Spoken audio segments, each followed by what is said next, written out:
안녕하세요. 손의 날 서재에 오신 걸 환영합니다. 나이와 상관없이 패셔너블하고 매력적인 여성 하면 프랑스 여성들을 떠올리는 분들이 많습니다. 프렌치 시크라는 말이 있을 정도로 꾸미지 않은 듯 시크하고 우아한 사람들이 참 많은데요. 그도 그럴 것이 프랑스인들은 항상 옷차림에 신경을 쓰고 자신을 가꾸는 데 공을 들인다고 합니다. 오늘은 프랑스인들이 중시하는 고급스러운 취향과 생활 습관을 배워보시죠. 훔쳐보고 싶은 프랑스 여자들의 서랍. 이 책을 읽으며 평소에도 옷차림에 더 신경 쓰는 매력적인 사람으로 나이 들어가고 싶다는 생각을 했습니다. 특히 저는 커피를 매일 마시는데 이제는 항상 물을 마시는 습관을 들여야겠다고 생각했어요. 내가 먹는 것이 곧 나의 얼굴이 된다고 합니다. 프랑스인들은 항상 물을 곁에 두고 수시로 마시며 노화 방지를 위한 발포 비타민을 넣어 마시거나 항산화제 비타민C를 꼭 챙겨 먹는다고 합니다. 여러분도 식사 중에 비타민C 자주 챙겨 드시나요? 비타민C를 챙겨 먹는 작은 행동 하나하나가 쌓여 또래보다 훨씬 젊게 살 수 있다고 하죠. 저도 물 마시는 습관에 더해 비타민C까지 챙기면 좋겠다 싶어 발포 비타민을 찾아봤는데요. 비타민C는 최소 1000ml가 넘는 제품이 좋다고 해요. 하루 권장량 수치지만 비타민C는 소변으로 배출되기 때문에 용량 높은 걸 먹는 게 좋다고 하더라고요. 그래서 발포 비타민C 중에 1000ml가 넘는 제품을 찾았습니다. 제품 보기에서 확인하실 수 있습니다. 작은 습관 하나로 젊음을 챙겨보시죠. 그럼 우아하고 고급진 사람이 되는 라이프 스타일 함께 읽어보겠습니다.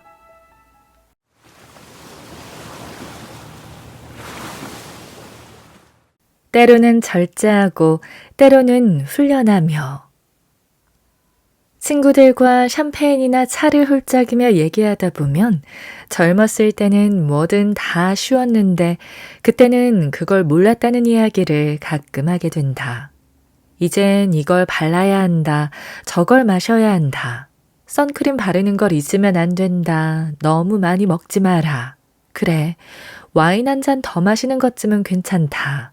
물을 남기지 말고 다 마셔라. 얼른 초콜릿 한 조각 먹자. 살을 좀 빼야지.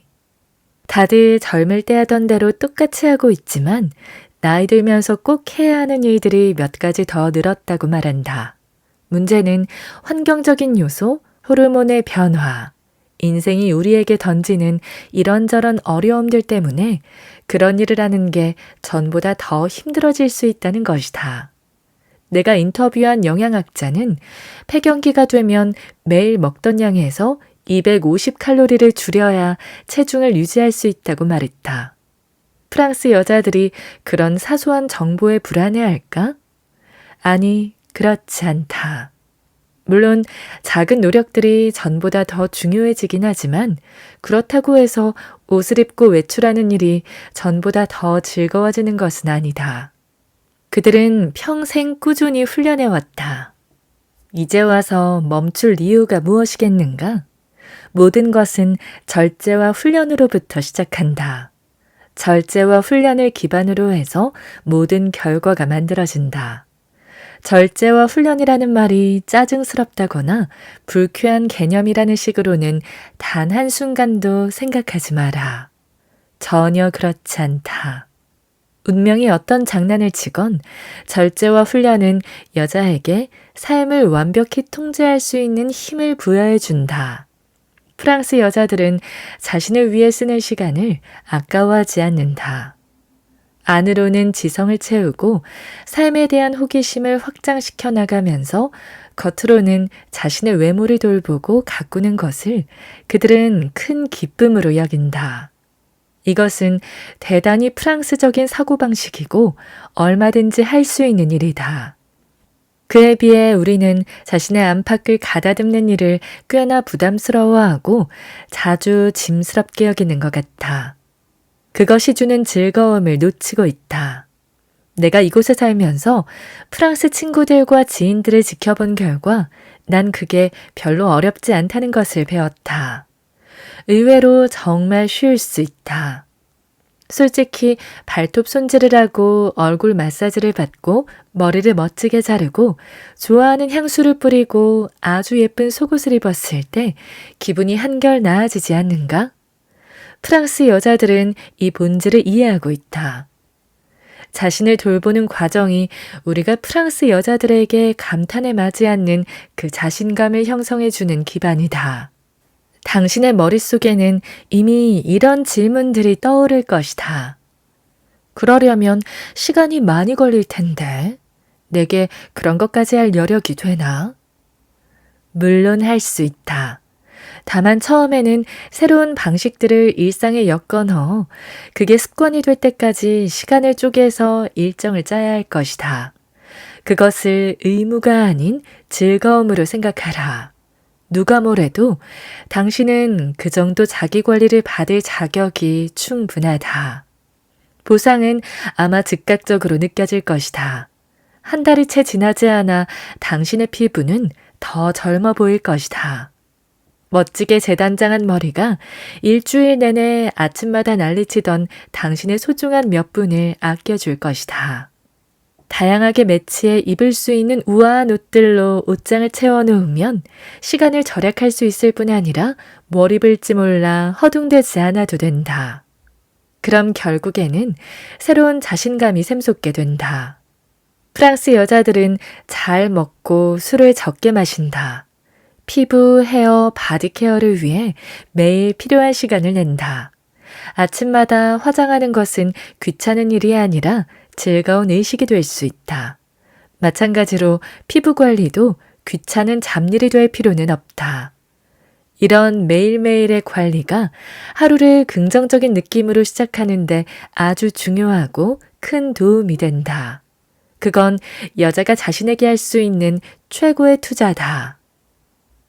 부끄러운 약점 꼭꼭 숨어라. 나는 프랑스 여자들처럼 나 자신을 우선순위로 만드는 법을 배웠다. 이건 이기적인 게 아니라 똑똑한 것이다. 맨 얼굴로 얼른 가게에 다녀오자. 이 헐렁한 낡은 추리닝 바지에 슬리퍼 차림으로 나가도 아무도 신경 쓰지 않을 거야. 이렇게 생각하는 프랑스 여자는 단 한 명도 없다. 프랑스 여자들은 자신이 투명인간이 아니라는 걸 알고 있다. 중간에 아는 사람을 만나건 만나지 않건 상관없다.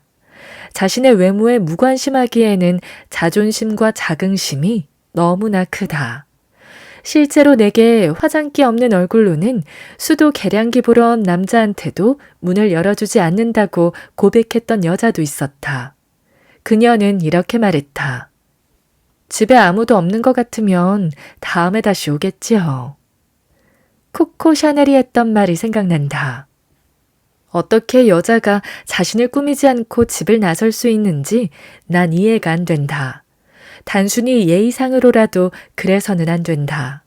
그날이 운명의 날이 될지 누가 알겠는가?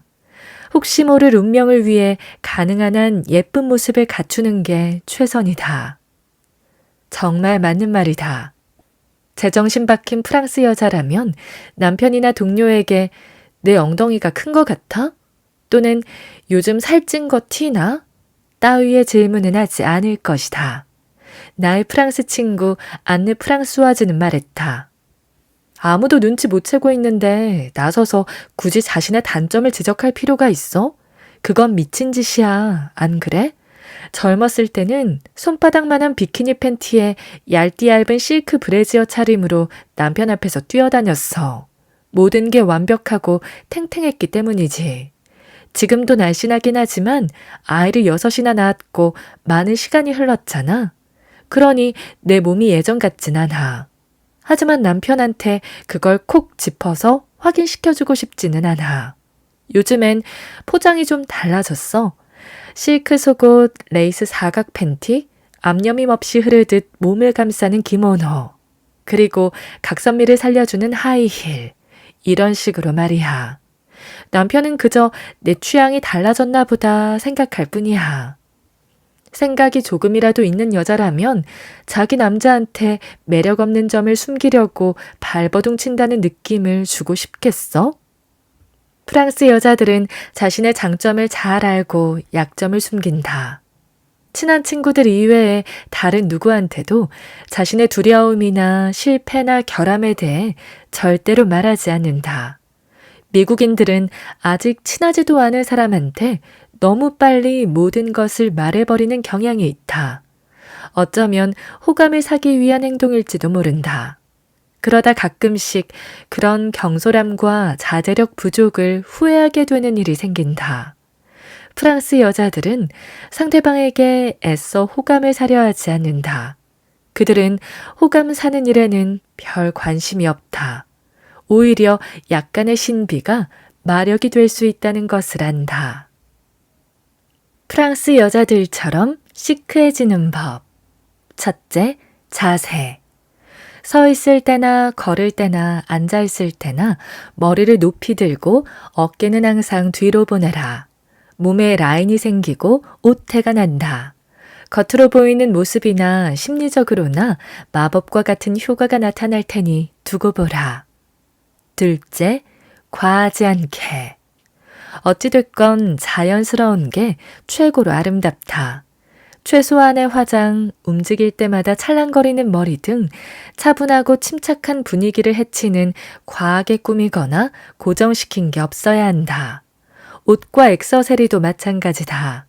너무 뻣뻣하거나 움직임을 제한하는 것은 무의식적으로 당신을 긴장하게 만들 것이다.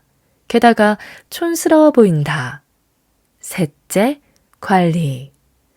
자기 관리를 위해 시간과 예산을 짜라. 그만한 가치가 있을 것이다.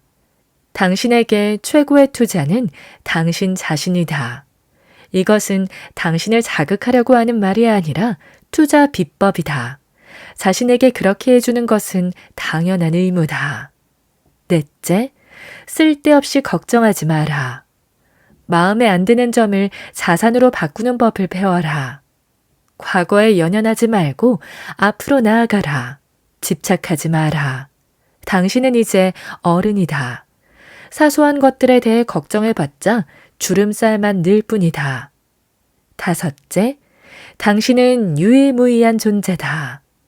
긍정적인 부분을 강조하라. 부정적인 것이란 없다. 남들과 다른 부분이 있을 뿐이다. 다르다는 것은 독특하고 개성이 있다는 뜻이다. 그런 존재가 바로 당신이다. 여섯째, 매일매일이 다 특별하다. 아침에 일어나 옷을 차려입고 나가라. 당신의 자존심을 위해서 또한 당신을 보게 될 관객들을 위해서도 그 정도는 해줘야 한다. 당신을 보게 될 관객들이 당신이 아는 사람이건 모르는 사람이건 상관없다. 커다란 보상이 주어질 테니 두고 봐라. 일곱째, 친절해라. 항상 예의 바르고 품위 있게 행동하라. 가족, 친구, 낯선 사람, 누구와 대화할 때건 마찬가지다. 진부하게 들리더라도 어쩔 수 없다. 세상에서 미소만큼 얼굴을 환하게 밝혀주는 미용술은 없다. 여덟째, 아름답게 움직여라. 천천히 달려라. 당당하고 느긋하게 걸어라. 통통 튀는 발걸음으로 걸어라. 우아하고 기운차게 움직여라. 하이힐을 신고 애써 도도하게 걸을 필요는 없다. 단화를 신고도 하이힐 못지않게 때에 따라서는 더 시크하고 젊어 보일 수 있다. 아홉째, 향기를 입어라. 향수 한 방울 뿌리는 걸 잊어서는 안 된다. 가까이서나 멀리서나 다른 사람들한테 전해지는 느낌이 다를 것이다. 향수는 특별할 때만 사용하는 사치품이 아니다. 당신의 개성을 표현하는 또 하나의 수단이다. 열째, 자신감을 가져라. 사실 자신감이 차고 넘치는 사람이 세상에 얼마나 되겠는가? 당신이 정말 자신 있는지 없는지 누가 알겠는가? 앞선 모든 방법을 적용한다면 당신은 생기 넘치고 자신 있어 보일 것이다. 그것이 젊음과 아름다움의 비결이다. 내가 직접 해봤고 시험해봤고 입증했다. 과일, 채소, 물은 꼬박꼬박. 프랑스 여자들은 우리가 섭취하는 모든 것이 피부에 흔적을 남긴다는 것을 알고 있다. 웬만큼 안다 하는 사람들은 다이어트 후에 찾아오는 요요 현상 때문에 얼굴이 망가진다고 입을 모았다. 다이어트와 그 후에 생겨나는 요요 현상은 일정 나이가 지난 후에 우리가 얼굴에 저지르는 최악의 행위 중 하나다. 사람들이 그렇게 말하는 걸 들었을 때 난 다소 의기소침해졌다. 내 인생의 궤적이 바로 그러했기 때문이다. 그들은 또 젊음을 유지하기 위해서는 먹는 음식이 중요하다고 강조했다. 너도 알잖아. 예를 들면 곡물을 적당히 먹고 양질의 단백질, 브로콜리 같은 걸 먹어줘야 돼. 적어도 우리 신체의 한 부분은 약간의 지방을 필요로 한다. 얼굴이 바로 그렇다.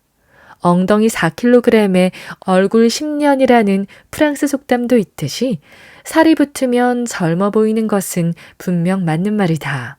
하지만 내 친구들 중에는 30대의 엉덩이를 유지하면서 얼굴도 젊어 보이려고 최선을 다하는 이들이 있다. 닥터 세박은 이렇게 말했다. 얼굴이 젊어 보이려면 지방이 좀 있어야 해요. 그 지방은 우리 신체 다른 부분에 있는 지방과는 달리 더 연약하고 손상되기 쉽죠. 얼굴에서 지방이 빠져나가면 수척해 보여요. 얼굴에 볼륨감이 부족하면 나이 들어 보인다는 뜻이죠. 그럼 물은 어느 정도나 마셔야 할까? 하루에 최소한 1.5리터는 마셔야 한다. 51세의 내과 의사 알렉산드라 푸르카드는 사무실 책상에 늘 물병을 놓아둔다. 어떤 날은 그 병을 3번이나 다시 채운다고 한다. 내 물병은 지금 이 글을 쓰는 내 옆에 놓여 있다. 가끔 그 병에 500mg짜리 발포 비타민C 정제를 절반 쪼개 넣거나 녹차 티백을 담가서 마신다. 비타민C는 산화 방지제다. 이렇게 작은 행동 하나하나가 다 도움이 된다. 녹차에는 몸에 좋은 여러 가지 성분이 있을 뿐 아니라 더 쉽게 물을 마실 수 있게 한다. 아침에 마시는 석류 주스 한 잔은 강한 항산화제 역할을 한다. 닥터 푸르카드도 석류 주스를 매일 마신다. 다들 과일과 채소는 하루에 5접시쯤 먹어야 한다고 하는데 이것을 성실하게 매일 실천하는 사람이 과연 얼마나 될까? 과일과 채소를 필요한 만큼 꼬박꼬박 먹지 못하는 사람들을 위해 닥터 갈레와 닥터 세바는 캡슐 형태로 된 항산화제와 비타민제를 복용하여 치료를 받으라고 권한다. 이 2가지가 다 알아서 자기 할 일들을 할 것이다. 한 가지 영양제를 3개월 먹고 3개월 쉬었다가 다른 영양제를 3개월 먹고 다시 3개월 쉬는 식으로 복용하면 된다. 프랑스 여자들은 어떻게 다이어트를 할까? 다이어트에는 2가지 비법이 있죠. 결단을 내리고 사과를 먹어야 해요. 내 주치의와 클레어 브로스 당두레 모두 배고프다는 생각이 전혀 들지 않을 때 또는 배가 고플 경우 쉽게 그 허기를 채워줄 자연스러운 해결책을 찾을 수 있을 때에만 다이어트가 효과를 낼 수 있을 거라고 강조했다. 이 자연스러운 해결책에 가공식품은 허락되지 않는다. 프랑스 여자들이 첫 번째 방어선으로 동원하는 것은 뜨거운 차다. 뜨끈한 차를 마시면 입으로 뭔가 쑤셔넣고 싶은 성급하고 경솔한 욕망에 넘어가기 전에 1분 정도 생각할 겨를이 생긴다. 내 주치의는 항상 자동차에 사과를 몇 개 넣어 갖고 다닌다. 내 친구 프랑수아즈는 건강한 음식을 먹을 수 없을 것 같은 날이면 늘 삶은 계란을 준비해서 집을 나서고 또 다른 친구 안느 프랑수아즈는 항상 핸드백에 아몬드 한 봉지씩을 챙겨 갖고 다닌다. 무슨 일이 생길지 모르잖아 라고 그녀는 말했다. 프랑스 여자들은 매일 하루에 3끼를 먹는다. 그래서 아마 오후 중간에 간식을 먹게 되더라도 최소한으로 먹게 되는 것 같아. 예를 들면 이런 식이다. 과일 한 조각과 차, 다크초콜릿 2조각, 요거트 1개. 항상 저지방 플레인 요거트를 먹는다. 무지방을 선택하지는 않는다. 혹은 아몬드 몇 알. 에디스는 아몬드를 물에 불려서 먹는다. 그러면 소화가 잘 되고 건강에도 더 좋다고 주장한다. 조사해보니 그녀의 말이 맞았다. 아몬드를 물에 불리면 섬유질이 분해돼서 소화가 더 잘 된다고 한다. 덕분에 나도 새로운 정보를 알게 되었다. 아몬드가 여러 가지로 몸에 좋지만 기억력과 지능을 향상시켜주는 필수 지방이 많이 들어있어서 두뇌 강장제 역할도 한다니 대접을 잘해줘야 할 것 같아.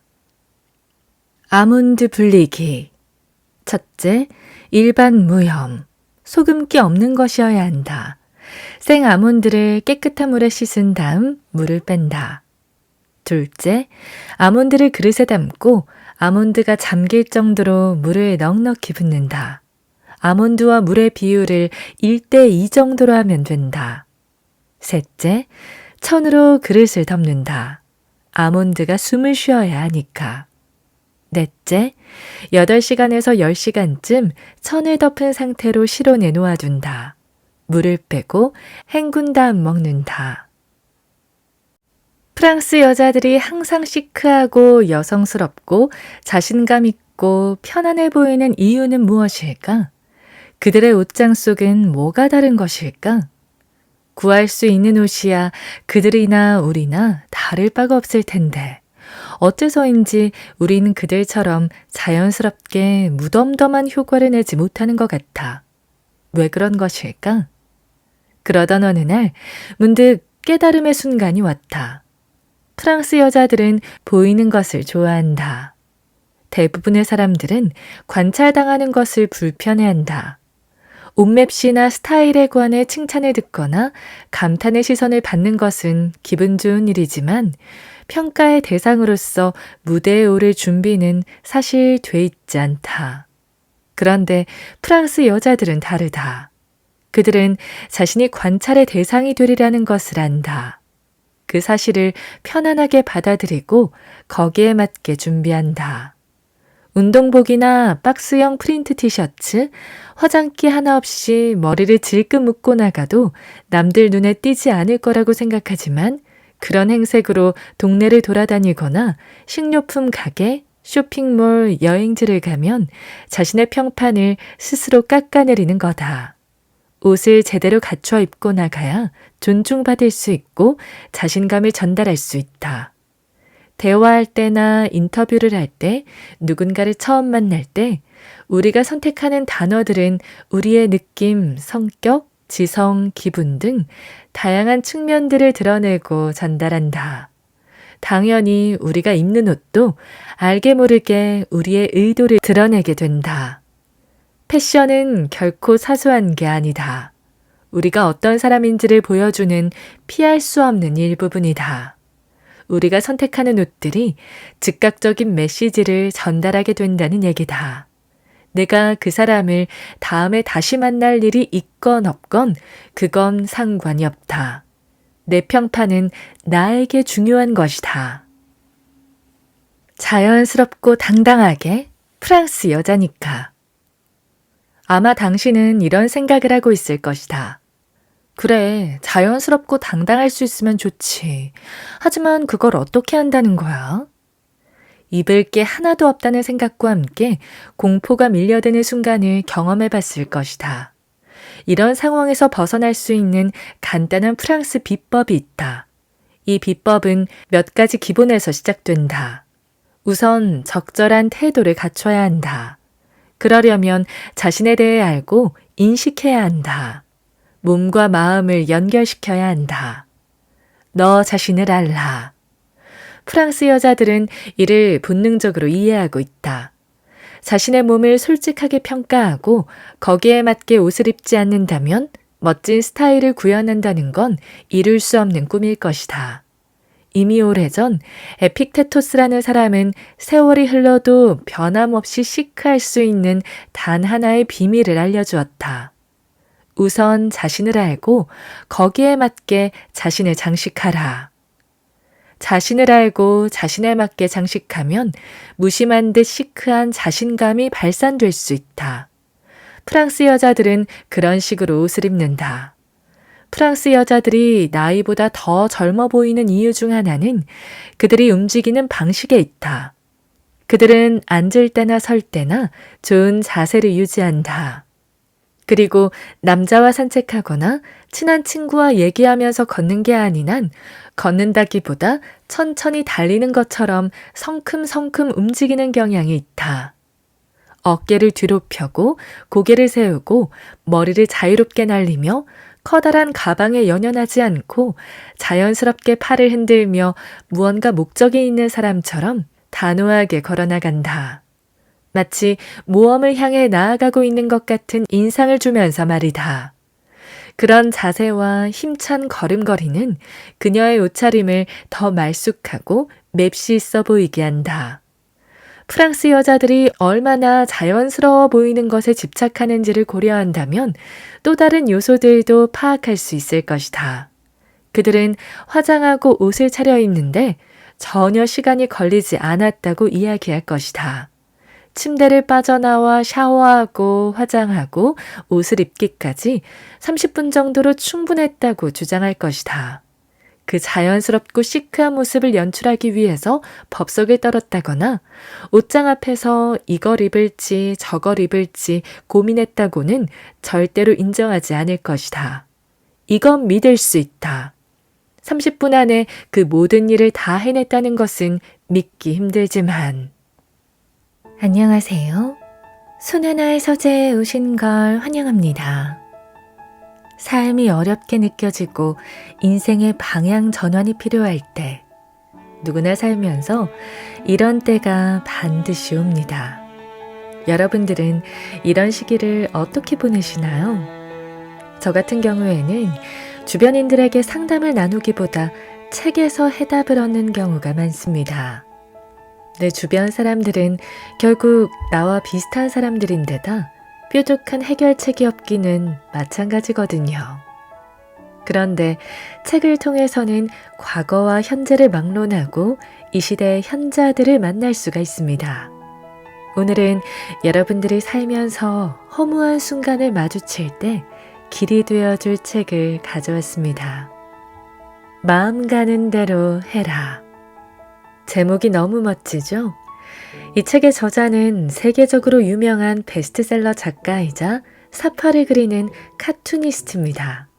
그래서 이 책에는 유쾌한 사파들까지 있어서 펼치기만 해도 기분이 좋아집니다.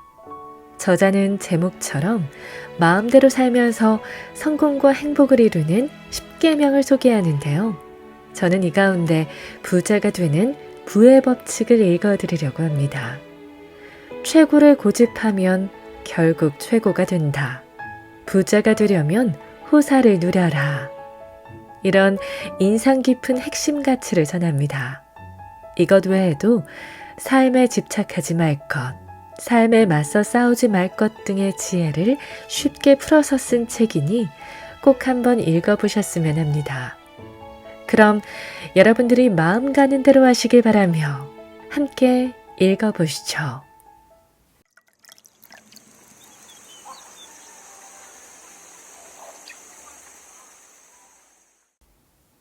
호사를 누려라. 삶은 웃긴 녀석이다. 최고를 고집하면 최고를 갖게 된다. 세상이 날 대접하길 바란다면 스스로를 잘 대접해라. 구멍난 속옷을 입고 어떻게 거물이라고 느끼겠는가? 프레드가 말한다. 팬티에 구멍이 나도 괜찮아. 아무도 보지 못할 테니까. 하지만 말이야, 프레드. 자네가 알고 자네 몸이 느끼고 있지 않는가? 자신을 특별한 존재로 만들 수 있는 유일한 사람이 바로 자네야. 자네에게 자긍심이 없다면 아무도 자네를 자랑스러워하지 않아. 우리가 사는 집 또한 우리의 기분에 영향을 준다. 문을 열고 들어서자마자 기분이 좋아지는 공간을 만들어라. 스스로의 색깔로 집을 꾸미자. 집주인과 상의해서 재료를 공급받아 페인트 칠을 하자. 정리정돈하는 일엔 일절 돈이 들지 않는다. 지저분한 저택에 살기보단 차라리 원룸에 사는 게 낫다. 한 여성이 아내인 줄리에게 물었다. 20달러로 살 만한 집 꾸미기 재료에는 뭐가 있을까요? 줄리가 대답했다. 빗자루를 사세요. 가진 것을 즐기자. 많은 사람들이 흠집이 많은 낡은 플라스틱 그릇에 사과와 바나나를 진열한다. 그동안 예쁜 그릇들은 찬장 안에서 썩어가고 있다. 우리가 죽어서 온갖 크리스털을 아이들에게 물려줘 봤자 왕창 깨트리기밖에 더 할까? 내가 하고 싶은 말은 예쁜 걸 가지고 있다면 직접 깨트리라는 거다. 내가 아는 어떤 남자는 최신 볼보차를 사더니 되팔 때 가치를 보존하기 위해서라며 낡은 침대보로 시트 커버를 만들었다. 아주 실용적이지만 아마 차를 탈 때마다 세탁물 바구니를 탄 기분일 거다. 아내는 나에게 많은 걸 알려주었다. 그녀의 철학은 자신을 꾸미고 영양을 공급하고 깨끗하게 집을 치운다면 축복받은 기분이 든다는 거였다. 그녀의 말을 인용하자면 다음과 같다. 모든 건 서로 영향을 줘요. 우리의 걸음걸이가 말하는 법에 영향을 주고 우리가 옷을 입는 방법이 우리가 느끼는 방식에 영향을 주죠. 스스로를 돌보면 다른 이들도 보살피게 된답니다. 내가 알기로 줄리는 파자마에 어깨뽕을 넣는 유일한 사람이다. 게다가 그 파자마는 실크로 만들어졌다. 조금 호사를 누려도 된다. 사람들은 말한다. 잘 지내는 일이 인생의 목표를 달성하는 일과 무슨 상관이 있죠? 모든 일에 상관이 있다. 풍족은 풍족을 불러온다. 프레드가 말한다. 성공하고 나면 쥐새끼처럼 사는 삶은 끝이야. 틀렸다. 성공하려면 성공한 것처럼 살아야 하고 지금 성공을 느끼고 있어야 한다. 믿는 대로 된다. 항상 믿는 대로 이루어진다. 믿음이 상상을 현실로 만든다. 프랭크 라이트. 사람들은 종종 본인의 한계를 호소한다. 흔히들 내가 그런 걸 어떻게 해? 라며 변명하지만 사실 나는 내가 나라고 믿는 사람이다. 물고기를 관찰해보면 우리의 믿음을 알게 된다. 다음은 우지홀 해양연구소에서 진행된 실험이다. 수조를 하나 구해 투명한 유리를 수조 중간에 넣어 2개의 수족관을 만들자. 이제 벨이라고 이름 부를 바라쿠다 한 마리와 숭어 한 마리를 구하자. 바라쿠다는 숭어를 먹는다. 양쪽에 한 마리씩 넣는다. 그러자 베리가 쏜살같이 숭어를 향해 튀어나가다가 쾅 하고 전속력으로 유리벽을 박는다. 그리곤 다시 돌아서 또 한 번 쾅. 몇 주일이 지나자 베리는 코가 매우 시큰거린다. 드디어 베리는 숭어를 쫓는 일이 고통이라는 걸 깨닫고 숭어 사냥을 멈춘다. 이제 유리를 치우면 어떻게 될까? 베리는 평생 본인이 머물렀던 구역에서만 지낼 것이다.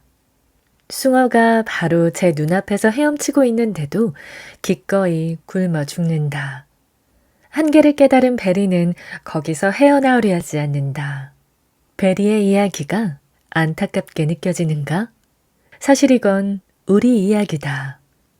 우리는 투명 유리에 달려들지 않는다.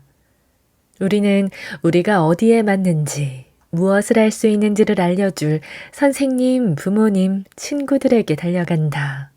가장 최악은 우리가 믿음 속에 빠질 때다.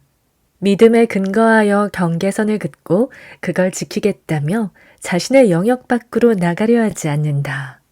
바라쿠다는 말한다. 한번 최선을 다해봤으면 됐어. 이젠 빙빙 헤엄만 칠래. 우리가 말한다. 공부, 결혼, 일에 최선을 다해봤으니 이제 그만. 스스로 유리세상을 만들고 그걸 현실이라고 인정해버린다. 하지만 그건 단지 믿음에 불과하다. 사람들이 얼마나 무언가를 맹목적으로 믿는지 궁금하다면 저녁 파티에서 종교나 정치 얘기를 꺼내봐라. 하지만 내가 맞다니까요. 웃기지 않은가? 우리는 세상을 각자 조금씩 다르게 믿으면서 모두 자신이 믿는 것이 맞다고 생각한다. 왜냐고? 자신이 옳다 생각하니까. 프레드는 인생은 고난이며 살아남기 위해선 일주일에 70시간을 일해야 한다고 믿는다. 그는 신문에 난 구인 광고를 살펴보다가 옆마을에서 사람을 구하는 광고를 보게 된다. 유연한 근무 시간, 신나는 여행 기회, 회사 자동차 제공, 최고 임금. 그가 말한다. 진짜라기엔 너무 조건이 좋아. 뭔가 함정이 있겠지. 그는 계속 찾아보다가 이윽고 2시간이나 가야 하는 일자리를 발견한다. 차량 제공 없음, 긴 근무 시간, 낮은 보수. 프레드가 말한다. 살펴볼 가치가 있군. 그가 면접에 가자 면접관이 말한다. 우리 회사 물건은 형편없고 고객들은 우리 싫어한다네. 사장은 사기꾼이고 만약 여기서 일하고 싶다면 미친 게 틀림없어. 프레드가 답한다. 언제부터 시작하면 될까요? 그는 기어코 자신의 인생론이 옳다 증명해냈다. 처량한 신세일지라도 적어도 인생은 처량하다는 자신의 생각이 맞았다면서 행복해한다. 우리는 자라면서 선생님, 부모님, 친구가 하는 말을 들어왔다. 넌 수학은 영 꽝이고 노래 실력은 처참하고 그림도 못 그려. 그들은 말한다. 산다는 건 고난이야. 늘 파산 상태를 면치 못할 거고 정부를 탓하겠지. 그게 인생이야. 어디 가서 살아봐. 그럼 우리는 인생이 마치 공연인 것처럼 각본대로 연기를 펼친다. 설령 그게 우리의 삶을 망칠지라도. 만일 프레드에게 그가 40년 동안 품어왔던 믿음을 놔주라고 충고한다면 아마도 그는 무척 화를 내리라. 여태껏 내 신세가 처량하다고 믿으면서 살아온 지 40년이 됐는데 다 버리고 내 손으로 이 처지를 만들었다는 걸 인정하라고? 대다수의 사람은 행복보다는 자신의 믿음을 택한다. 내 스토리는? 우리에겐 저마다 스토리가 있다. 나는 학교 선생님이에요. 나는 할머니예요. 나는 신세대죠. 우리는 스스로를 규정짓는다. 스토리는 마치 양쪽 귀에 매달린 소프트웨어 프로그램처럼 삶을 조종한다. 또한 스토리는 우리의 신상 명세서다. 우리는 그걸 가지고 회사에 가고 휴가에도 간다. 또 파티에서 그것을 보여주기도 한다. 나는 이혼했어요. 학대받고 자랐어요. 영적 수양 중입니다. 우리는 스토리에 맞는 삶을 살고자 노력한다. 스토리에 맞추어 옷과 자동차를 사고 친구들을 택한다. 짐은 의사다. 그가 말한다. 나는 의사로서 행동하고 의사처럼 말해야 해. 의사가 살 법한 동네에 살아야 하고 의사가 가질 법한 취미를 가져야 해. 짐은 자신의 역할을 너무도 잘한 대가로 불쌍하게도 무척 따분한 삶을 살게 됐다. 스토리에 맞춰 살다가는 처량해진다. 나는 학교 선생님이에요. 라는 스토리를 가진 사람이 직장을 잃게 되면 더 이상 내가 누구인지 알 수 없게 된다. 나는 완벽한 안주인이에요. 라고 말하는 건 불행을 자초하는 일이다.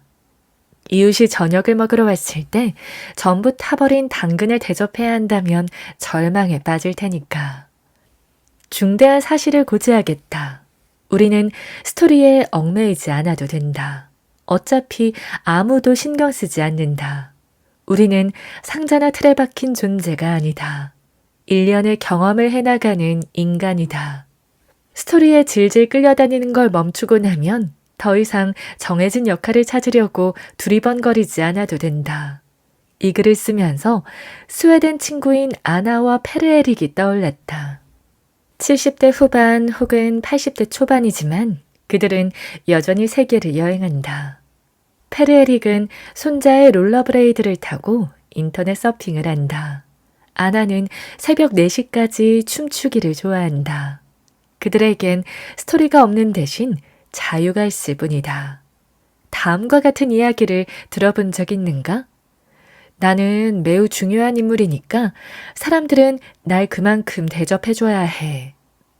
어떤 사람들은 자신의 부유함과 수많은 학위에 대해 존중을 받아야 한다고 주장한다. 하지만 사람들에게 중요하게 보이기를 바라다 보니 괴로워진다. 자신의 행복이 다른 이의 손에 달려있기 때문이다. 중요한 인물이 되고자 하는 마음은 버리자. 스트레스만 유발한다. 중요한 사람이 될 필요가 없는 순간 우리는 편해질 수 있다. 다른 사람이 주는 인정을 갈구하지 않을수록 더 인정받는다. 나는 절대 그런 일을 할 사람이 아니다. 우리는 말할 때 나는 절대나 나는 언제나를 붙여 스스로를 상자 속에 가두어 놓지만 이 또한 결국 우리가 말하는 스토리에 불과하다. 다른 예로 나는 매우 예민해서 쉽게 짜증내요. 난 진짜 사나이지. 난 사수자리라서 꼭. 나는 이 일을 하기엔 너무 늙었어요. 라고 우리 엄마는 65세에 처음으로 책을 쓰기 시작하셨다. 66세에 돌아가셨기 때문에 완성시키진 못하셨지만 그녀는 시작한 것만으로 행복해 하셨다. 죽는 순간까지 배우고 자신이 하는 일을 사랑해야지만 나아갈 수 있다. 책을 반밖에 못 썼다거나 집이나 사업을 반만 완성했다고 해서 버스에 치이는 순간에 후회하며 죽을 리 없다. 어떤 믿음을 버려야 할까? 우리를 가난하게 하고 비참하게 만드는 모든 믿음을 버려야 한다. 도움이 되지 않는다면 지워버려라. 믿음이 틀렸단 게 아니라 그것이 고통을 주기 때문이다. 우선 해야 한다라는 단어가 들어간 믿음은 경계하자. 사람들은 호의를 돌려줘야 한다. 사람들이 나를 칭찬해야 한다. 내가 일을 잘하는 걸 남편이 알아줘야 한다. 사람들은 사랑을 돌려줘야 한다. 사람들은 좀 더 사려 깊어야 한다. 사람들은 감사할 줄 알아야 한다. 이러한 해야 한다 목록은 합리적인 기대의 집합처럼 보인다. 그런데 만약 우리에게 어떤 믿음도 없다면 어떨까? 사람들이 동조하지 않고 호의를 돌려주지 않고 잘한 일을 알아주지 않고 사랑을 돌려주지 않아도 된다면 우리 삶이 어떻게 변할까? 그렇다고 해서 덜 존중받거나 덜 인정받지는 않는다. 사람들이 이런 일들을 하지 않아도 우리는 여전히 즐거울 수 있다. 현실은 해야 한다와 관계없이 움직이기 때문에 해야 한다는 믿음은 별로 도움이 되지 않는다. 현실은 그런 믿음과는 상관없이 흘러간다. 그렇다고 현실을 비난해봤자 언제나 현실이 이긴다. 믿음이 삶의 질을 결정한다. 예를 들어 아버지는 자식을 칭찬하고 선물도 많이 줘야 한다고 믿는다고 하자. 그런데 나의 아버지가 칭찬도 선물도 주지 않는다면 화가 나기 시작한다. 이윽고 아버지를 바꾸고 싶어진다. 이때 사람들은 자신의 믿음을 바꾸는 건 떠올리지 못한다. 당신은 말한다. 하지만 모든 사람들이 다 그렇게 믿는 것 아닌가요? 아니다. 누군가는 그렇게 믿지 않고 그로 인해 더 행복하다. 그들은 다른 사람들이 특정한 방식으로 행동하기를 기대하지 않는다. 하여 마음이 더 평온하다. 세상 일을 다르게 바라보기 위해선 의지력이나 자신감 또는 뇌수술이 필요하지 않다. 단지 용기를 가지고 익숙하지 않은 방식으로 생각해 보면 된다. 다음번에 화나는 일이 생긴다면 내가 화나는 건 내 믿음 때문이라는 것을 기억하자. 어떤 생각이 우리를 고통스럽게 할지라도 그건 생각일 뿐이다. 그리고 우리는 그 생각을 바꿀 수 있다. 돈을 불러오는 금전 철학. 충분히 벌지 못해요. 메리가 말한다. 당신은 몰라요. 믿음이 문제가 아니라 내 직장이 문제예요. 회사 월급은 충분하지 않다고요. 메리, 왜 거기서 일하죠? 내가 할 수 있는 전부니까요. 믿음을 바꿔봐요. 새로운 직장을 구하거나 부수적인 돈벌이를 시작해봐요. 재무 상황을 조정하고 더 많은 기술을 배워서 승진을 노리는 건 어때요? 메리가 말한다. 하지만 시기가 안 좋은걸요? 신문에서 그랬어요. 메리, 당신이 그렇게 믿는 것뿐이에요. 신문을 믿지 않아도 된다면 어떨까요?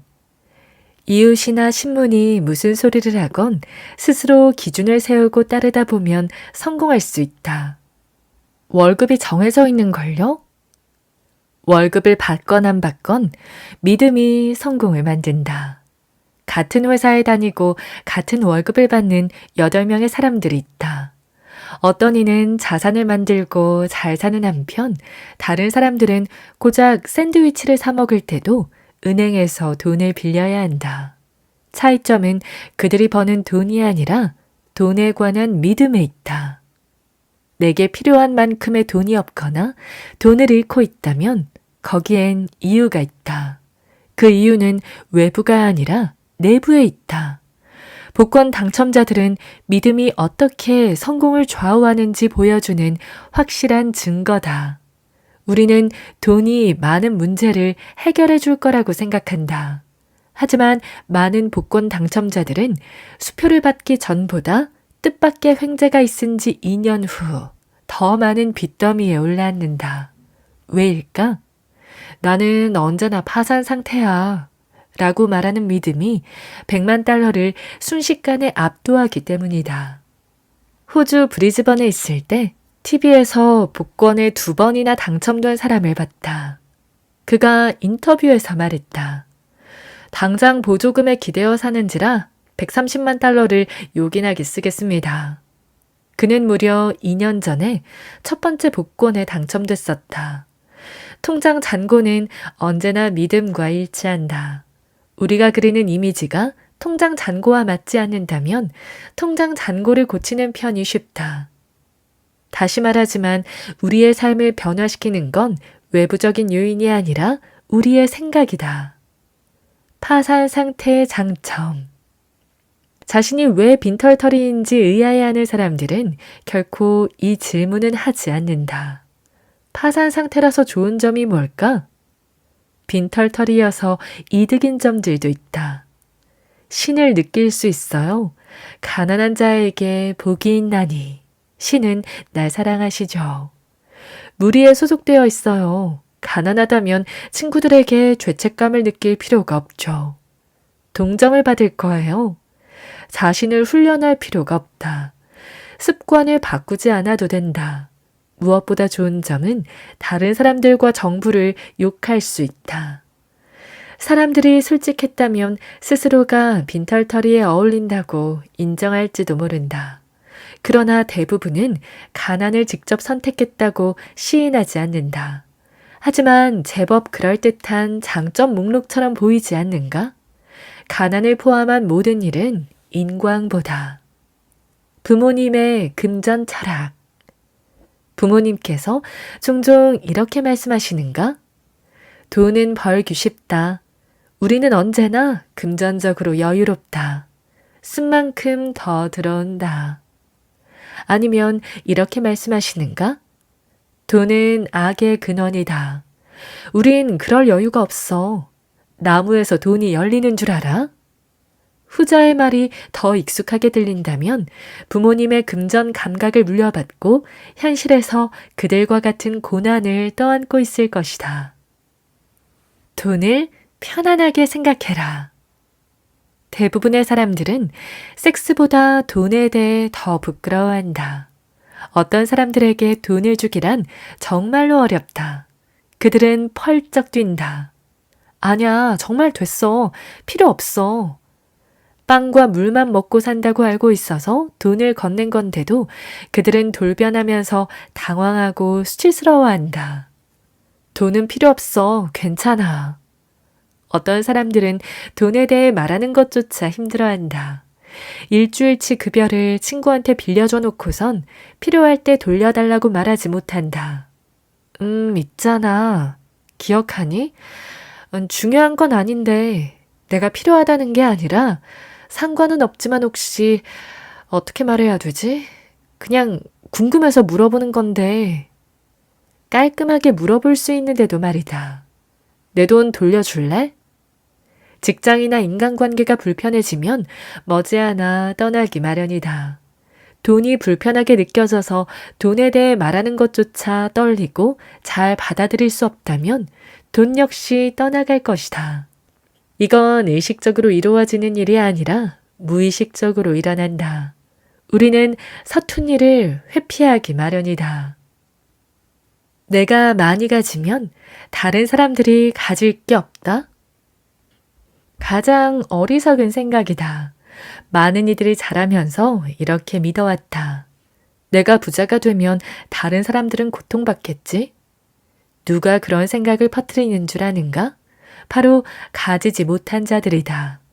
산타클로스가 응접실에 들어와서 탁자에 100만 달러를 놓고 간다면 돈이 계속 거기에 남아있을까? 천만에. 베개 밑에 숨겨놓지 않는 이상 자동차 딜러가, 여행사 직원이, 지역 음식점에서, 꽃집에서, 부티크에서, 어쩌면 세무서 직원까지도 조금씩 가져갈 것이다. 그런데 왜 우리는 부유해지면 다른 사람들을 착취하게 되므로 나쁘다고 믿는 걸까? 헛소리다. 부자가 되면 다른 사람들을 해하지 않는다.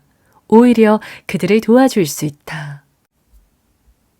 우리가 보는 방식이 문제다. 전설에 따르면 중세의 연금술사들은 철을 금으로 바꿀 수 있는 자들이었다. 어떤 의미에서 우리는 모두 연금술사가 되어서 겉모습을 꿰뚫어 볼 줄 알아야 한다. 우리는 매일같이 불행해 보이는 사건들을 행운으로 바꾸기 위해 노력해야 한다. 그렇다고 해서 다리가 부러지라고 고사를 지내야 할까? 아니다. 하지만 만일 다리가 부러진다고 해도 시련 속에서 기회를 포착할 수 있다는 뜻이다. 어떤 좋은 점을 가져다 줄까라고 묻는 건 몇 가지 측면에서 도움이 된다. 삶이 주는 것에 더 감사함을 느낀다. 더 평온해진다. 인생이란 버스에 탔으니 밀고 가지 않아도 된다. 냉소적인 자들은 말한다. 순진하기도 해라. 난 낙천주의자가 될 생각은 없어. 그렇지 않다. 예기치 않은 일에 두려움으로 급급대길 멈춘다면 균형 잡힌 시각을 갖게 되고 힘 있는 자리에 오를 수도 있다. 삶을 재난이라고 믿는 한 계속해서 재난이 펼쳐진다. 근래에 이혼하고 삶이 망했다고 생각한다고 하자. 그렇다고 믿는 한 그렇게 될 것이다. 50세에 해고를 당하고 전성기는 끝났다고 믿는다고 해보자. 그렇다고 믿는 한 그렇게 될 것이다. 태도가 부정적이라면 인생을 개선하고자 노력하지 않을 것이다. 내 말은 머릿속이 재난으로 가득 차 있다면 더 많은 재난들을 불러들이게 될 거라는 이야기다. 연인이 너를 배신하고 상관이 너를 헐뜯고 사고가 찾아오고 집주인에게 쫓겨나며 점점 내리막길을 걷게 되리라. 세상 일은 우리가 기대하는 대로 전개된다. 상황에 대한 믿음을 바꾸는 순간 달라진 생각이 새로운 사람들과 새로운 기회를 불러올 것이다. 모름지기, 인생은 즐거워. 한 여자가 말했다. 평생 내가 원하는 일을 해본 적이 없어요. 마치 나는 희생만 했어요. 나는 순교자예요. 라는 말 같았다. 나는 생각했다. 불쌍하기도 해라. 삶은 즐거워야 마땅하다. 새들은 매일 아침 노래하며 깨어난다. 아기들은 아무 이유 없이 깔깔댄다. 돌고래를 볼까? 서핑하는 강아지를 보자. 누가 인생이 지루하다고 했지? 우리가 사는 이 우주는 재미난 곳이다. 만일 인생이 즐겁지 않다는 생각을 물려받았다면 다시 생각해봐라. 그건 버려도 되는 믿음에 불과하다. 오직 재미를 위해 시간 내어 무언가를 해봐라. 몸이 부서져라 일하는 건 생은 투쟁이다 라는 생각만 굳힌다. 인내심을 갖자. 인생을 즐기는 일에도 연습이 필요하다. 인생이 달콤해도 어디선가 작은 목소리로 속삭인다. 오래가지 않을걸? 그러면 자신에게 말하자. 글쎄, 점점 좋아지는걸? 안녕하세요.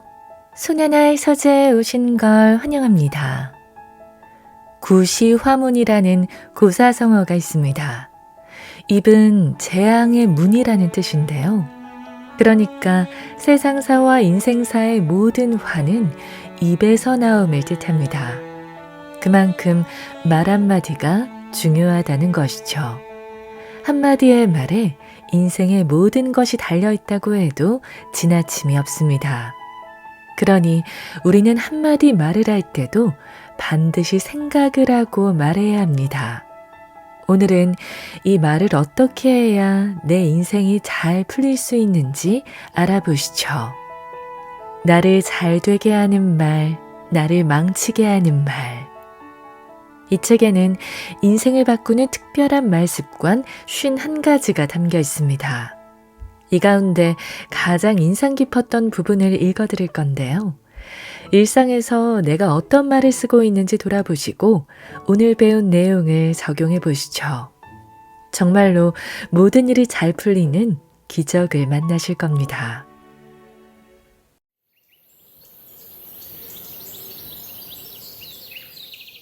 당신의 입에서 나온 첫마디가 첫인상을 결정한다. 사람에게 있어 첫인상은 매우 중요하다. 사실 첫인상은 3초에서 5초 사이에 결정된다고 한다. 눈 깜빡하는 사이에 이미지가 각인되는 것이다. 그런 까닭에 첫인상은 그 사람의 또 다른 이름이라고 해도 과언이 아니다. 첫인상이 좋으면 전체가 다 좋아 보이지만 반대의 경우 전체를 다 부정하게 된다. 물론 예외도 있다. 첫인상은 좋았는데 시간이 흐를수록 아닐 수도 있고 반대로 첫인상은 좋지 않았는데 가면 갈수록 괜찮은 사람이라고 느끼는 경우도 있다. 다음은 이런 첫인상에 관한 한 사례다. 미국 뉴욕의 한 호텔에서 성대한 파티가 열리고 있었다. 사람들은 경쟁이라도 하듯 멋진 옷과 보석으로 한껏 멋을 냈고 신라는 화려한 장식으로 꾸며져 있었다. 사람들이 삼삼오오 모여 이야기를 나누고 있을 때였다. 30대 중반의 멋진 여성이 안으로 들어왔다. 그녀는 화려한 보석으로 장식한 드레스와 최고급 모피 코트를 입고 있었다. 손가락마다 다양한 보석 반지가 불빛에 반짝였고 손목에도 각종 보석 팔찌가 채워져 있었다. 미모 역시 뛰어났다. 사람들의 눈은 일제히 그녀에게로 향했다. 대체 저 여자는 누구이기에 보석으로 온몸을 칭칭 감았을까? 우리하고는 비교도 안 될 만큼 대단한 여자인가 보네. 어디서 온 여자일까? 나는 한 번도 본 적이 없는 여잔데. 부럽다, 부러워. 사람들은 이렇게 말하며 그녀의 정체를 궁금해했다. 그러다 파티가 한창 무르익을 때쯤이었다. 한 아이가 갑자기 뛰어가더니 장식해 놓은 얼음 조각상을 밀치고 말았다. 그때였다. 사람들의 시선을 사로잡던 미모의 여성이 소리쳤다. 야, 이놈아, 그렇게 해서 박살 나겠니? 그러자 큰 소리에 놀란 아이가 그만 울음을 터뜨리고 말했다.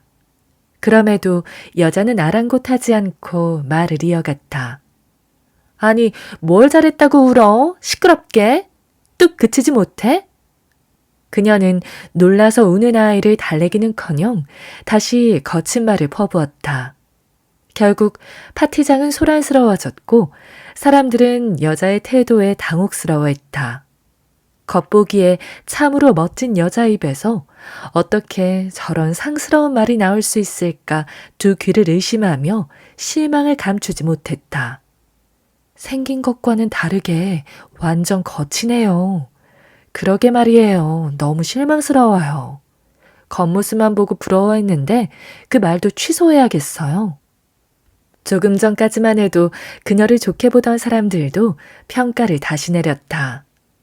무식한 여자가 어느 날 갑자기 졸부가 되어 돈으로 온몸을 치장했다고 여겼다. 그녀의 거친 말과 행동에 좋았던 이미지가 한순간에 깨지고 말았다. 이 사실을 모르는 것은 당사자인 그녀뿐이었다. 여자는 테이블을 옮겨가며 사람들에게 아는 척했으나 반응은 시큰둥했다. 이미지는 곧 재산이다. 사람들에게 좋은 이미지를 심어주는 것은 자신의 가치를 높이는 일이다. 여자는 뛰어난 미모에 누구나 갖고 싶어하는 보석으로 치장했지만 내면은 거칠고 투박했다. 그 결과 좋았던 이미지마저 한순간에 날려버리고 말았다. 반대로 볼품없는 외모에 값싼 옷을 입어도 말에 교양이 넘치고 행동이 바르면 그 사람에 대해 다시 생각하게 된다. 사람의 가치를 결정짓는 것은 멋진 외모와 보석이 아니라 그 사람의 품격 있는 말과 행동이다. 그러니 말 한마디도 신중히 하고 행동거지에도 흐트러짐이 없어야겠다. 말은 그 사람의 품격을 높이기도 하고 떨어뜨리기도 한다. 말을 교양 있게 하고 행동이 바르면 그 사람의 이미지는 저절로 상승한다. 반대로 말을 천박하게 하고 상스럽게 행동하면 그 사람의 이미지는 여지없이 무너져 내린다. 이미지 관리의 중요성이 바로 여기에 있다. 품격 있는 언행을 습관으로 들이면 적어도 자신의 이미지를 함부로 깎아내리는 일은 없을 것이다. 입버릇처럼 하는 말은 언젠가 현실이 된다. 말이 씨가 된다는 말이 있다. 자신이 한 말이 씨가 되어 뿌리를 내린다는 것은 자신이 말한 대로 이루어진다는 뜻이다.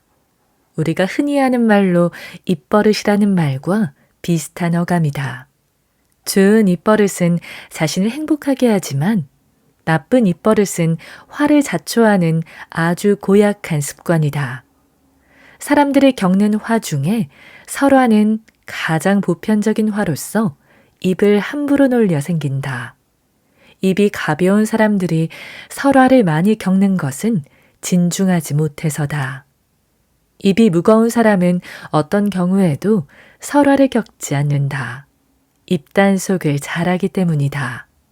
입은 축복의 문이 되기도 하지만 죄악의 문이 되기도 한다. 축복의 문이 되느냐, 죄악의 문이 되느냐는 온전히 자신에게 달려있다. 미국에서 있었던 일이다. 한 아이가 아버지에게 용돈을 타내기 위해 잔머리를 굴렸다. 아버지는 아이의 말대로 돈을 줄 때도 있었지만 주지 않을 때도 있었다. 너는 어디다 돈을 쓰기에 툭하면 달라고 하느냐? 돈은 아껴서 써야지 함부로 쓰다가는 나중에 거지가 된다. 그러면 아이는 아버지의 말에 이렇게 대꾸했다. 아버지, 돈이 꼭 필요하니까 달라고 하는 거지요.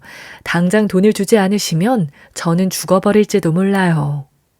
아니, 이 녀석이 못하는 말이 없어. 그런 말하면 못 써. 아버지는 목숨을 끊겠다고 말하자 말로는 강하게 하면서도 혹시나 아들이 잘못될까봐 돈을 쥐어주었다. 그러자 아이는 툭하면 목숨을 끊겠다고 말하며 으름장을 놓았다. 아이에게 자살은 용돈을 타내기 위한 고약한 수단이었다. 아이는 자라서 어른이 되었고 사랑하는 여자와 만나 결혼했는데 아내가 아이를 낳다가 그만 죽고 말았다. 그는 아내의 죽음으로 인해 큰 충격을 받았다. 혼자서는 아이를 키울 자신이 없었다. 고민에 사로잡힌 그는 자신을 괴롭혔다. 이렇게 살 바에는 차라리 죽는 게 낫지. 그러던 어느 날 정말 그는 자신의 머리에 총구를 겨누고 방아쇠를 당겼다. 불행은 거기서 끝나지 않았다. 부모 없이 혼자서 자란 아이는 제대로 된 보살핌을 받지 못했다. 그러다 보니 제멋대로 말하고 함부로 행동했다. 사람들은 아이를 손가락질하며 흉을 보기에 이르렀다. 저런 못된 것 같으니라고 어쩜 저리도 버릇이 없을까? 제대로 배우지 못한 탓이지요. 아이가 가엾다가도 고약하기 짝이 없어요. 세월이 흘러 아이는 청년이 되었고 거리에서 시민들과 얘기를 하던 윌리엄 맥킨리 대통령을 저격하기에 이른다. 이 사건으로 미국은 큰 충격에 빠졌고 현장에서 체포된 그는 얼마 후 형장의 이슬로 사라졌다. 청년의 아버지가 생전에 툭하면 자살한다고 입버릇처럼 말했듯 그도 비극적으로 삶을 마감했다. 그 청년의 이름은 무정부주의자인 레온 촐고츠다. 이 이야기는 많은 것을 생각하게 한다. 입버릇처럼 하는 고약한 말이 그 사람의 인생에 얼마나 부정적으로 작용하는지, 나아가 자식에게까지 고스란히 전해진다는 것을 깨닫게 한다. 자신이 원하는 대로 인생을 살고 싶다면 늘 긍정적으로 말하고 행동해야 한다. 좋은 말의 씨를 심느냐, 나쁜 말의 씨를 심느냐는 오직 자신의 선택에 달려있다. 말에는 책임이 따른다. 자신이 뱉은 말에는 반드시 책임을 져야 한다. 책임지지 않는 말은 바람에 날아가는 허공에 뜬 풍선과 같아 어느 누구도 그 사람을 믿고 신뢰하지 않는 까닭이다. 그렇다. 인생을 행복하게 살고 싶다면 늘 책임질 수 있는 긍정적인 말만 하라. 같은 말이라도 어떻게 하느냐에 따라 결과는 달라진다. 같은 말이라도 어떻게 하느냐에 따라 결과가 크게 달라진다. 그냥 대충 하는 말과 정성을 들여서 하는 말은 듣는 입장에서 크게 차이가 난다. 전자는 의례적인 말로 들리지만 후자의 경우는 진심이 느껴지기 마련이다. 글도 마찬가지다. 정성이 들어간 글과 그렇지 않은 글은 읽는 순간 차이가 느껴진다. 정성이 들어간 글은 눈이 아닌 마음으로 읽혀 진한 감동이 전해지지만 정성이 없는 글은 어떤 감흥도 불러일으키지 못한다. 파리의 센강을 가로지르는 미라보다리는 문학 작품에 자주 등장하여 우리에게 친숙한 소재다. 특히 프랑스 시인 기욤 아폴리네르의 시 미라보다리는 미라보다리를 더욱 감성적으로 바라보게 한다. 미라보다리는 그 자체로 이미 문학이며 감수성이다. 이 낭만적인 다리에 팻말을 목에 걸고 구걸하는 거린이 있었다. 목에 걸린 팻말에는 저는 태어날 때부터 장님입니다. 라고 적혀 있었다. 사람들은 그에게 눈길조차 주지 않았고 모금함은 늘 텅 비어 있었다. 그러던 어느 날 한 신사가 미라보다리를 지나다 그를 보게 되었다. 신사는 가던 길을 멈추고 그에게 물었다. 이렇게 종이를 쓰면 돈을 얼마나 벌 수 있습니까? 신사의 물음에 거리는 힘없는 목소리로 대답했다. 고작해야 10프랑밖에 안 됩니다. 그의 말을 듣고 신사는 목에 걸고 있는 팻말을 벗어달라고 한 뒤 무언가를 써서 다시 건네주었다. 그러자 신기한 일이 벌어졌다. 종일 10프랑밖에 받지 못하던 그가 신사가 다녀간 뒤로는 5배나 넘는 돈을 손에 쥐게 되었다. 한 달 뒤 신사가 거린에게 가서 말을 걸었다. 그랬더니 거리는 신사의 손을 잡고 감격해서 말했다. 선생님, 정말 감사합니다. 선생님이 다녀가신 후로 수입이 50프랑이나 됩니다. 어떻게 이런 일이 있을 수 있지요? 대체 선생님께서 뭐라고 써놓으셨기에? 거린의 물음에 신사가 빙그레 웃으며 말했다. 별로 특별한 것은 아닙니다. 당신이 팻말에 써놓은 저는 태어날 때부터 장님입니다 대신 봄이 오는 것을 저는 볼 수 없습니다. 라고 바꿔서 적었을 뿐입니다. 신사의 말에 거리는 연신 감사 인사를 전했다. 이 이야기를 통해 사람의 마음을 움직이는 말이란 어떤 것인지 잘 알 수 있다. 거린이 써놓은 글은 나는 불쌍하게 태어났으므로 이렇게 구걸을 합니다. 그러니 도와주십시오. 라는 인식을 불러일으킨다. 반대로 신사가 써준 글에는 나도 멋진 봄을 누리며 살고 싶습니다. 라는 간절한 희망이 비친다. 우리가 볼 수 있는 봄의 멋진 풍광을 볼 수 없으니 얼마나 답답하고 보고 싶을까 하는 인간적인 연민을 강하게 작동시킨다. 이 강한 연민이 사람들의 마음을 움직인 것이다. 역동적인 말과 글은 이처럼 힘이 세다.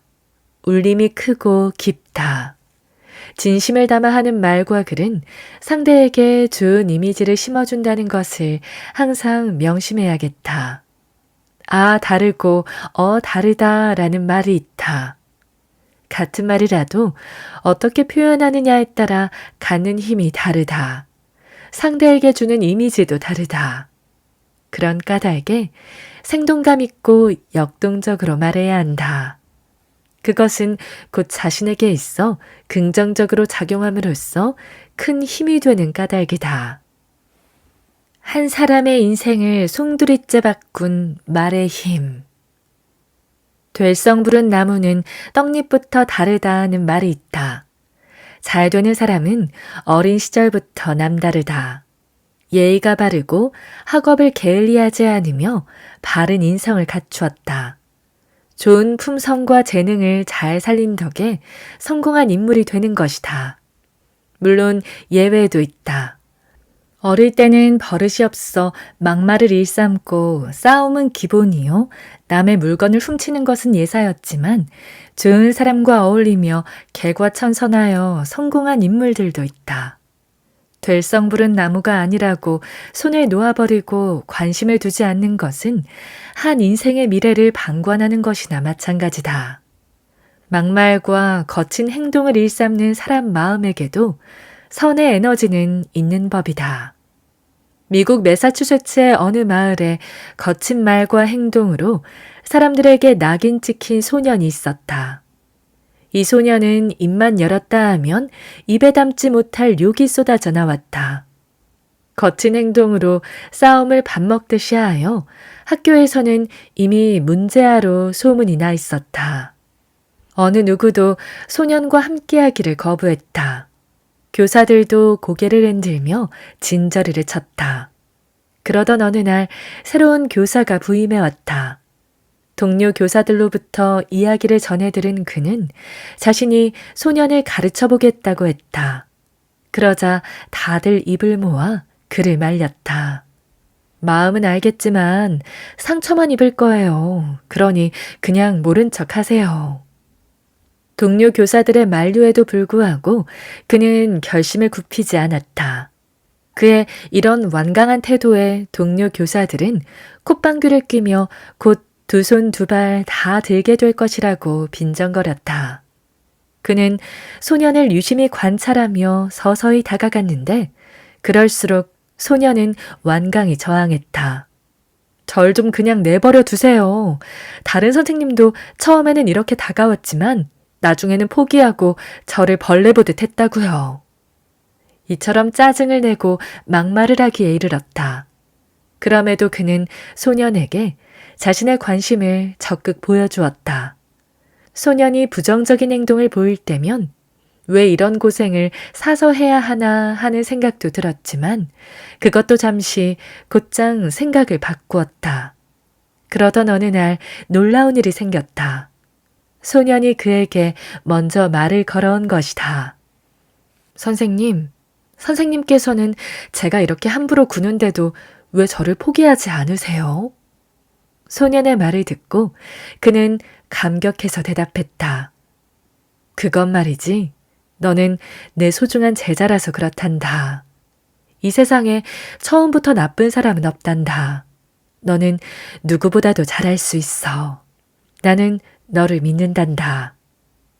그의 말을 듣고 소녀는 울면서 말했다. 선생님, 저처럼 못된 아이를 감싸주시고 사랑해주셔서 감사합니다. 이제부터는 욕도 안 하고 싸움도 안 하고 열심히 공부할게요. 그러니 저를 버리지 말아주세요. 그는 소년의 말을 듣고 꼭 안아주며 말했다. 그렇게 말해줘서 정말 고맙다. 나는 너를 절대로 포기하지 않을 거란다. 그러니 이제부터는 새로운 사람으로 다시 태어나는 거야. 알겠지? 네, 선생님. 그날 이후 소녀는 몰라보게 달라졌다. 막말을 일삼던 입에서는 부드럽고 따뜻한 말이 쏟아져 나왔으며 싸움도 하지 않았다. 공부를 얼마나 열심히 했는지 성적도 눈에 띄게 올랐다. 그 결과 소녀는 대학에 입학하여 우수한 성적으로 졸업하게 되었다. 훗날 그는 법을 공부하여 판사가 되었는데 정치에 입문하여 뉴욕시장과 상원의원을 각각 2번이나 역임했다. 공화당 대통령 후보 경선에서 링컨과 경쟁을 벌였지만 패한 뒤 국무장관으로 임명되어 맡은 바 임무를 훌륭하게 수행해 갔다. 그의 이름은 바로 윌리엄 슈어드다. 욕설과 막말, 싸움을 일삼던 문제아도 어떻게 대하느냐에 따라 전혀 다른 사람이 된다는 것을 보여주는 실제 사례다. 지금 이 순간 자신의 주변을 돌아보라. 소년 시절의 윌리엄 슈어드 같은 인물이 주변에 있지 않은가? 만약 그를 변화시키고 싶다면 한번 시도해보라. 그것은 한 사람의 미래를 활짝 여는 꿈의 길이 될 것이다. 사람이 만물의 으뜸인 것은 생각하는 데 있고 그 생각을 현실로 실현하는 데 있다. 거친 말과 행동을 하는 사람도 외면하지 않고 인내로써 가르치면 얼마든지 변화할 수 있다. 그렇다. 사람이 사람인 것은 잘못된 일도 얼마든지 개선할 수 있는 능력을 지닌 까닭이다. 입 밖으로 나오는 순간 말은 엄청난 힘을 갖는다. 사과씨를 심으면 자라서 사과나무가 되지 배나무가 되는 법은 없다. 말도 마찬가지다. 말을 조심해야 하는 이유도 말 속에는 씨가 들어있기 때문이다. 말을 하면 그대로 자신에게 되돌아온다. 내가 친절한 말을 하면 친절한 말이, 악담을 하면 고스란히 자신에게 다 돌아온다. 이방원이 이방석 등 형제들을 죽이고 왕위에 오르자 아버지 이성계는 모든 것을 다 버리고 함흥으로 떠난다. 태종이 된 이방원은 권력 욕심에 눈이 어두워 해서는 안 될 천륜을 저버렸다. 권력이란 부모, 자식 간에도 나누지 않는다는 말이 있듯 참으로 무섭고 달콤한 유혹이다. 태종은 페류나가 된 것을 만회하기 위해 조정의 대신들을 함흥으로 보내 아버지의 마음을 돌리고자 했으나 이성계의 분노는 여전했다.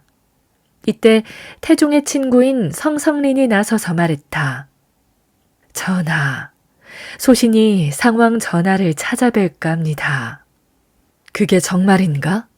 그렇게만 해준다면 그럼 그대가 아버님께 다녀오시게 잘 부탁하네.